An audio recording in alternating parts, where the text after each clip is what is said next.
right, so let's get to it. Here we go. We even have production value.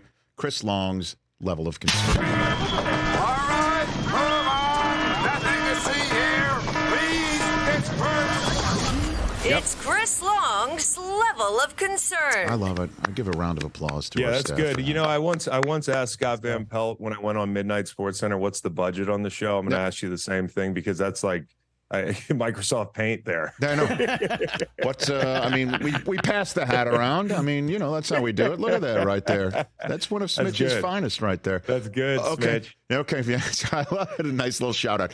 All right, Chris Long, your level of concern for the Pittsburgh Steelers, whose running back Najee Harris had this to say after yet another offensive flop.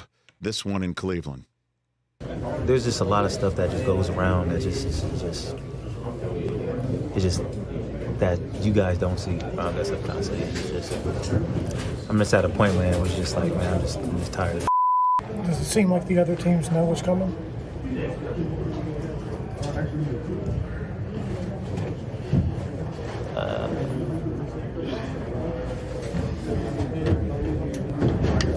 Yeah, in some situations, to be honest with you.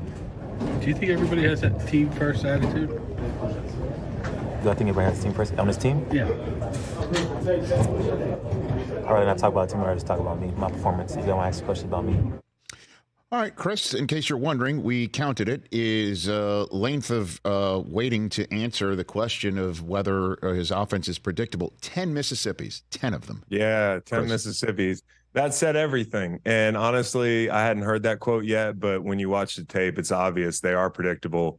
When it comes to panic on the Steelers, I'm not because, you know, they have such a high floor, even with the coordinator issues, even with not knowing really who Kenny Pickett is. They don't even give him a chance to prove that he's not just a guy.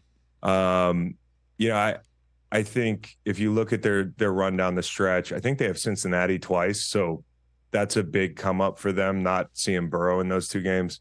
They're a playoff team. They'll get in the playoffs. Can they win a playoff game? I don't know. But what's the ceiling on a team like this? You've traded the ceiling for a floor, you know? That's kind of the way I think about this team. You know, everything's playing not to lose the game. And Tomlin, I give him so much credit because he is such a great coach, and he's the reason why they win a bunch of close games, low-scoring games. But offensively, you don't have to do every damn situation this way. And to the predictability, there's a play, they run a swing pass to Warren on the trip side, and they try to clear everybody out with the receivers. But the slot defender, he's breaking on that throw before Pickett even catches the ball. You know, he's not flat-footing in zone for a second. He's just going. Same thing on a swing pass late on 3rd and 4. You know, I think they're in cover 2. Corner just comes off and makes the play in the flat.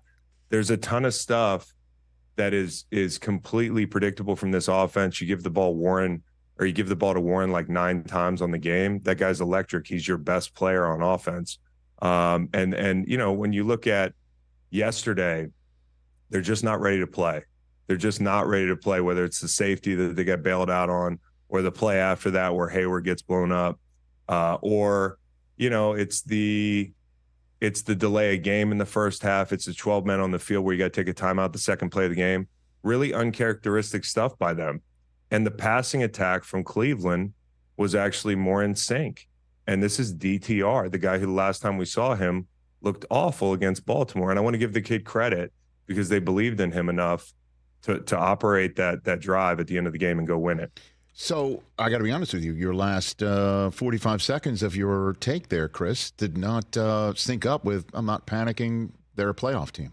You know, they are a playoff team, but okay. like really, what you know, you have to define what panic is. Like, did you expect that they'd win 12 games and make a run at the Super Bowl? I don't. You know, if you expect that, then you should panic. But you should have been panicked 5 games ago. I know they went on this run, and you know, people feel like it's all sunshine and rainbows, but obviously just one loss, and Najee's sitting on the stool there, and it sounds like this is a sub 500 team. So obviously they've been bailed out, and you know, in a number of situations where it probably feels like a loss to some of these players when they get back in the building. because of the way things are operating, but they're winning games. I still think they're a playoff team. If somebody wants to take the other side of that, let's talk turkey off air. But I think their ceiling is what it is, and it's always been. All right, Chris Long, level of concern for the Seattle Seahawks, who got swept by the Rams. You're high. High. Why is that? High. Well, I mean, listen, they're bad in some of the most situationally. I mean, situational football is huge. They do not ace red zone. They don't ace third down. Yesterday in that game, you talk about end of game management, where you get the ball with a chance to kick a field goal and win to DK Metcalf. You're at about the 40-yard line. He catches the ball with 35 seconds. You can't get the play in. The headset's busted or whatever. Geno runs a run play. They end up kicking the ball from a million yards away with 8 seconds to go. Like, they're failing at situational football. And with Seattle, you're looking at the rest of the schedule. I mean, they have like Dallas sandwiched with 2 San Franciscos. They've got a bunch of tough teams down the stretch. Philly. I mean, the red zone stuff showed up yesterday. They kicked 2 field goals up 7-0, 10-0, 200 yards and penalties. They're not disciplined enough to be this average. And I mean, like, I'm not saying Geno's turned into a pumpkin. I'm giving him a lot of credit for coming back in that game after that shot from Aaron and orchestrating that drive, as he's done so many times this year. But when you watch this team, they're always off kilter outside, whether it's him and DK or JSN or even Lockett, guys that have been there a while.